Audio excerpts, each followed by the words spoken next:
Hi, this is Josh Mitchell, BDC Director at Dinkum Chevrolet, and for those of you who went to my session called BDC or Null, a Digital Dealer 22 in Tampa, Florida, it turned into a Q&A session, which was great.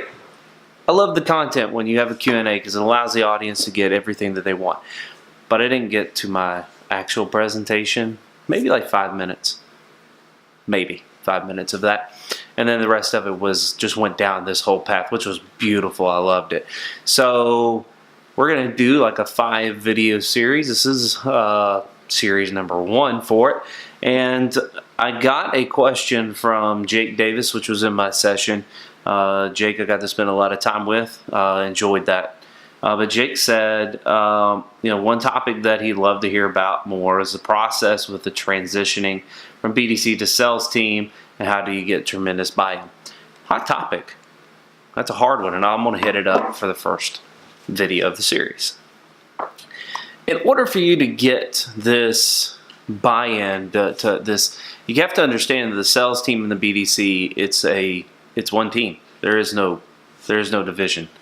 When you think there's a division, that's when you start having all the issues. And so you have to look at this as a relationship. From the sales team and the handoff, or the BDC to the handoff to the sales, it's a relationship. And as with any relationship, there's heartaches sometimes. And so it has to be a complete buy-in from the sales management team, and then all the way down to the BDC reps, to the sales reps. Everybody, it has to be a complete buy-in. We all know that without the BDC, remember getting appointments, doing those types of things, without them actually doing that, the sales team fails.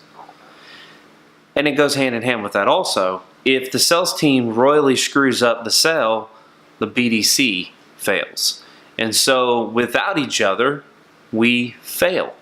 And I think that is what has caused such a great and tremendous success at Dinkum and Chevrolet, is because we're constantly working on the process. It is never perfect. We love to think that it might be one day perfect, but it never will be perfect. It's a constant process change. And with that being said, you have to look at it every few months, every few weeks. Some things that were working yesterday are not working today. And so you have to remind yourself that you have to continue to look at the process. And what we do what I do with a lot of the sales managers is we kind of talk, and we've broken them up in teams.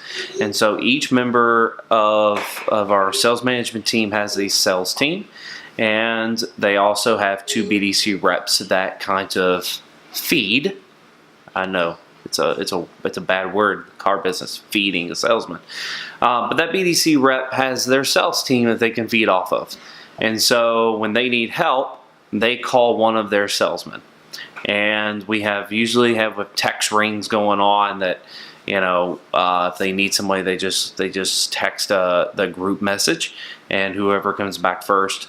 And also when you have a BDC and you have the sales team, what you have to look at is if there's a customer who's a special customer who needs special attention, and that guy is going to, or that girl is going to do the best job with that person, then give it to that person.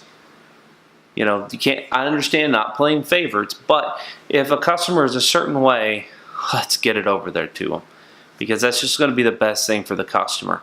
For whatever reason, sometimes as an industry, we try to think, well, what's fair inside of our business, instead of actually just taking care of the freaking customer.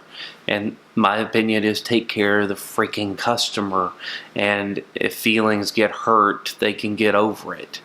But the sales relationship, just remember that you have to put together a process. There has to be a process of which the handoff happens. And I know I can dive into this a little bit deeper, and I will, but a salesman needs to get involved when it becomes a car deal. It's a car deal where we've talked numbers and the customer's coming in from out of state, or wherever the case may be. We need to get the salesman involved. And that's when you would pick from your team. Get your guys on a team. and then just go down that route. So then you have the team, and then you have a lot of different avenues that you can go with that.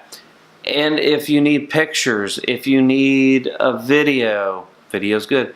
We'll talk about that later. Video, any type of on-the-road numbers, I generally would take care of that as a BDC rep. But if there's a deposit or something that's getting involved, we're talking about a car deal now. So you might want to get the salesman involved at that point in time. And I think that's how you have to gear this. So with that being said, it's a relationship, guys. And you have to continue down that path of things. Are you going to have to change it once a month, once every 3 months? Yes, you're going to have to change it because things evolve. And you have to shake it up every once in a while. Change teams. It really does work.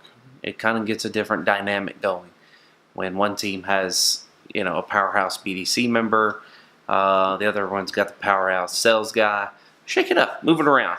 You never know what happens, and it really gets a lot of people better. But your BDC has to make sure that they hold the salesman accountable, and the salesman, Jesus Christ, hold yourself accountable. Really, I mean, I don't know why this is so hard, but hold yourself accountable for the lead. It's golden. It's it's a way of getting business done, and it's not going away anytime soon. And so handle leads with care, guys. And so obviously we're going to be doing 5 series. I think the next video, unless somebody has something else they want, the next one's going to be kind of going in depth with the best practices for BDC and how to what are the key things that I look at as a BDC director, and what I have found are kind of the best practices in making sure that your BDC is a powerhouse. So thank you so much for watching. If you have any questions, feel free to give me a call at 859-421-9377 or text me. Or you can also email me at autodisruptor@gmail.com. Thank you so much for watching, and let's have fun.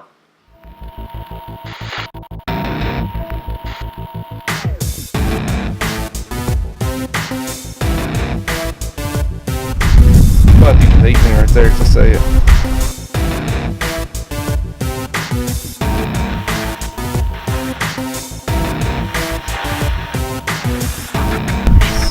That was looking in trouble. In trouble with who? Just the industry, some people. Well, you're trying to, right? Oh yeah.